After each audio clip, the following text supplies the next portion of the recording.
जैसे किशनगढ़ की राजकुमारी चारुमती। ऐसा कहते हैं कि बाद दिवाली के आसपास का समय था, राजकुमारी चारुमती अपने महल में बैठी थी, बाहर आवाज आएगी चित्र खरीद लो, पेंटिंग्स खरीद लो। राजकुमारी चारुमती ने अपनी नौकरानी को भेजा कि देखो बाहर कौन है। बाहर एक बूढ़ी महिला पेंटिंग्स बेच रही थी।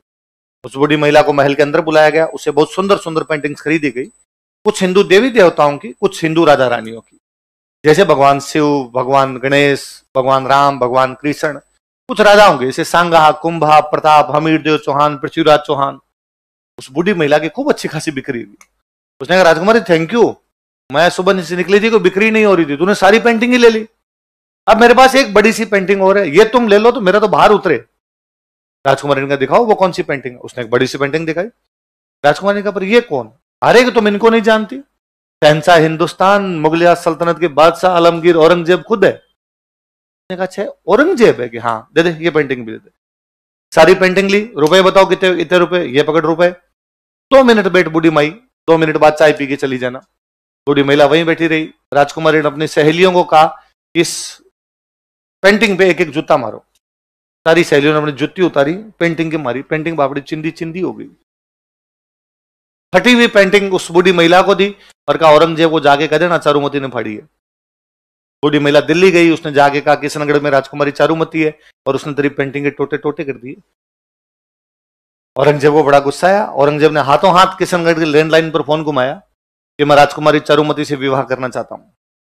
किशनगढ़ वालों की क्या औकात औरंगजेब को मना करे। उन्होंने कहा सर आओ, उसे 2 दिन पहले मिस कॉल देना, टेंट तान लेंगे हम। तो यह बात राजकुमारी चारुमती को पता चली कि मेरा विवाह किससे करने वाले हैं। उसने अपने भाई को कहा, उसके भाई का नाम था मान सिंह। अपने भाई को बुलाया, ये क्या तरीका है और आप मेरी शादी औरंगजेब से कैसे कर सकते हो? भाई औरंगजेब बड़ा राजा है, हम नहीं करेंगे, वो हमला करेगा। उसने कहा क्या तुम हमले से डरते हो, क्या तुम मरने से डरते हो? मान सिंह ने कहा मरे नहीं डरते, मरने से लड़ाई से तो कोई डर नहीं लगता, तो लड़ लो। ने कहा बात ये नहीं है, औरंगजेब की जब सेना लड़ने के लिए आएगी तो साधारण जनता की लड़कियों को उठा के लेके जाएगी। राजा का पहला कर्तव्य जनता की रक्षा करना होता है। यदि इन लोगों की बहन बेटियों की रक्षा के लिए हमें तेरी शादी करनी पड़ेगी, हम करेंगे। उसने गुस्से में आकर ऐसे तुम मेरी रक्षा नहीं कर सकते तो मैं खुद कर लूंगी। तो भाई ने कहा वाह कर ले। अब राजकुमारी चारुमती को लगा अपनी रक्षा कौन करे, और उसे याद आया कि एक दिन टीवी पर एड आ रहा था, यदि किसी राजकुमारी से औरंगजेब जबरदस्ती शादी करना चाहता हो तो टोल फ्री नंबर पर कांटेक्ट करे। और उसने राज सिंह जी के पास मैसेज किया कि जिस प्रकार भगवान कृष्ण रुक्मणी का हरण करके ले गए थे, इसका हरण करके ले गए थे, उसी प्रकार आप मेरा हरण करके ले जाइए और मुझसे विवाह कर लीजिए। राज सिंह जी के पास ऐसे मैसेज आते ही रहते, टोल फ्री नंबर पे कोई मैसेज कर देता है। राज सिंह जी ने पहले डीपी चेक की, उनका ठीक है डन, शादी का कार्ड भेजो, कब है तुम्हारा ब्याह, मैं आ जाऊंगा। अब राज सिंह जी ने औरंगजेब को मैसेज किया, औरंगजेब वो तुम किशनगढ़ ब्याह करने के लिए जा रहा था? उसने कहा हाँ, तो मत जाना, वहां मैं करूंगा शादी। इससे थोड़े दिन पहले अपने एक जगह पड़ी झीलवाड़ा, झीलवाड़ा के पास में एक जगह पड़ती है रूपनगर। कौन जगह है? रूपनगर की एक राजकुमारी जिसका नाम था चंचल कुमारी। क्या नाम था? औरंगजेब चंचल कुमारी से शादी करना चाहता था, राज सिंह पहले जाके शादी करके आ गया। औरंगजेब ने कहा ये क्या तरीका है, मतलब चंचल कुमारी से भी तू करके आ गया, चारुमती से भी तू, कदे एस फूलते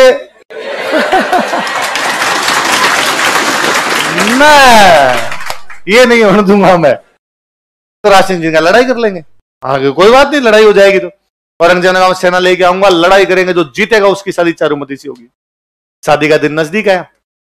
नजदीक आया तो राज सिंह जी ने अपने मंत्री इकट्ठे किए और इकट्ठे करके कहा कि इस समय एक गंभीर संकट है हमारे सामने।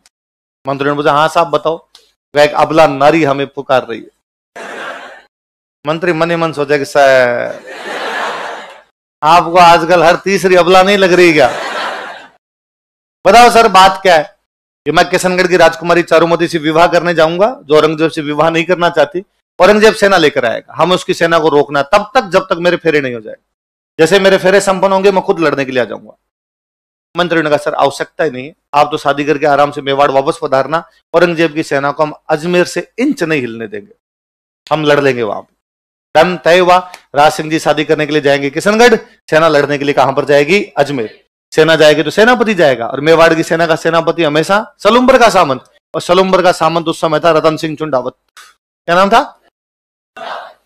रतन सिंह चुंडावत के पास मैसेज किया गया कि सलूम्बर के सामंत रतन सिंह चुंडावत कल जो है वो मेवाड़ की सेना लड़ने के लिए कहां पर जाएगी? अजमेर। जिस दिन रतन सिंह चुंडावत के पास ये मैसेज गया उस दिन उसकी खुद की शादी हुई थी। तो बॉर्डर मूवी में सुनील शेट्टी के पास ऐसा मैसेज आया था कि आपको लड़ने के लिए जाना और उसकी शादी हुई थी? नहीं नहीं। या ऐसा मैसेज किसके पास आया? ऐसे कितने लोग हैं जिन्होंने बॉर्डर मूवी नहीं देख रखी? बॉर्डर मूवी जो है वो नहीं देख रही। तुमने नहीं देख रखी? कार्ड जमा करो रे इनके। कल एक भी क्लास में नहीं बैठना चाहिए तुम्हारे में से। बॉर्डर मूवी सबको देखनी है।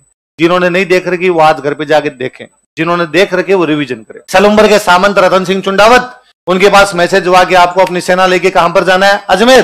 क्योंकि वहां पे किससे लड़ाई करनी है? औरंगजेब। क्योंकि राज सिंह जी शादी करने के लिए कहां पधार रहे हैं? किशनगढ़। कौन सी राजकुमारी से?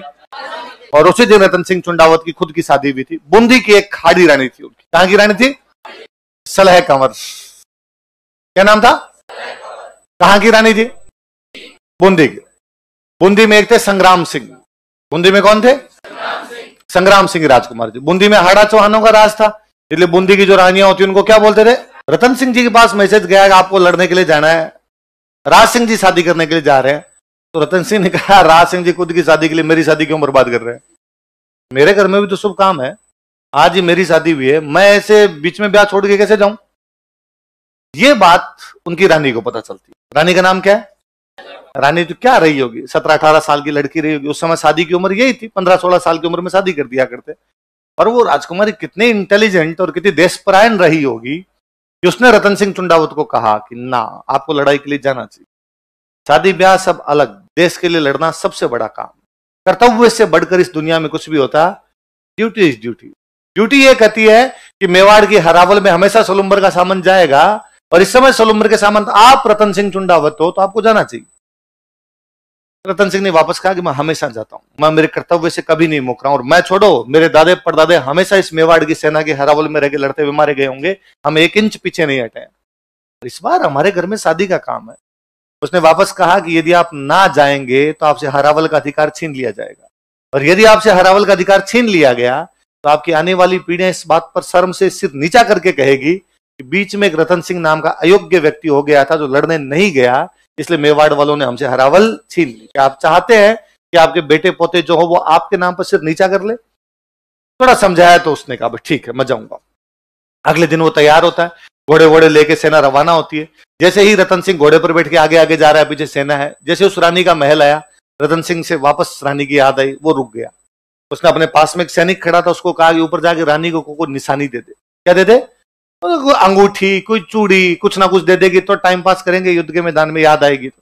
वो सैनिक ऊपर गया और उसने जाके कहा नीचे रतन सिंह जी खड़े रहे, आपकी कोई निशानी मंगा रहे हैं।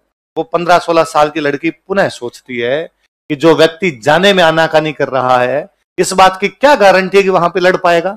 यह भी तो हो सकता है कि वहां से बीच में भागकर वापस आ जाए, और आने का कारण क्या रहेगा? मैं कारण रहूंगी कि मेरे कारण वो भाग के आ गया था। उस राजकुमारी को पुनः लगा यदि देश की कर्तव्य में मैं बाधा बनती हूं तो ये शरीर, ये सुंदरता, मेरा होना किस कारण है? इसका मतलब क्या निकलता है? मेरा अस्तित्व का क्या मतलब है यदि देश की रक्षा नहीं हो पाए? उसे लगा कि यदि मेरा पति मेरी वजह से नहीं जा पा रहा है तो मुझे नहीं रहना चाहिए। उसने अपना सिर काट के दे दिया था। चुंडावत मांगी सेनानी, सर काट दे दियो सतरान। जब वो गर्दन लेके और नीचे पहुंचा तब तो रतन सिंह होश फाकता होगा, उसको लगा यार ब्लंडर कर गया मैं, और अब क्या किया जा सकता था? अब पछताए हो तो जब रतन सिंह वो राजकुमारी जी उसके जो बाल थे उसको अपनी गर्दन में बांधता है, उस लटकाता उसकी गर्दन को। उस अजमेर वाले युद्ध में इतना भयंकर लड़ता है कि अजमेर में औरंगजेब की सेना को इंच नहीं जाने दिया था, उसने मार मार के वहीं से भगा दिया था। उस लड़ाई में लड़ता हुआ रतन सिंह काम आता है। राज सिंह जी चारुमती से शादी करके मेवाड़ पधारते हैं। उस शादी के काफी दिन बाद में राज सिंह जी चारुमती के साथ में राजसमंद झील की पाल पर बैठे हैं और उस युद्ध की कहानी सुना रहे हैं कि अपनी शादी से पहले क्या हुआ था। और राज सिंह जी कहते हैं ओ रतन सिंह चुंडावत अजमेर में लड़ता हुआ मारा गया। राजकुमारी चारुमती, रानी चारुमती कहती अरे उसके बाद क्या हुआ? राज सिंह जी कहते हैं वो दोनों मारे गए इसलिए हम दोनों साथ बैठे हैं। उस दिन वो ना मारे जाते तो आज हम दोनों साथ बैठते। देश का इतिहास ऐसे अनगणित कहानियों से भरा पड़ा है। हम केवल राजा रानियों का इतिहास पढ़ते हैं, उसके साइड के किस्से इतने अलग से हैं, इतने हैरतंगेज करने वाले हैं। किसी कवि ने बहुत बाद में कहा कि हनुमान जी जब मां सीता से मिले थे ना अशोक वाटिका में, तो उन्होंने मां सीता को कहा था कि आपको निशानी दीजिए ताकि मैं राम जी को कहूं कि मुझे सीता जी मिले थे। तो सीता जी ने उनको अपना एक आभूषण दिया था, चूड़ामणि। क्या दिया था? चूड़ामणि का आभूषण होता है, वो निकाल के दिया था। कोई कवि कहता है कि सतरी सेनानी चाही समर सलुम्बर धीस। सलुम्बर के सामंत ने युद्ध में जाते समय उस सती महिला से, उस अपनी पत्नी से कोई निशानी मांग ली थी। चूड़ामण मेली सियान ईंधन मेल्यो शीस। सीता जी ने चूड़ामण मेली थी, इस महिला ने तो क्या काट के दे दिया था। इसलिए आज दिन तक हमारे राजस्थान पुलिस की जो महिला बटालियन होती है उसका नाम है हाड़ी रानी बटालियन।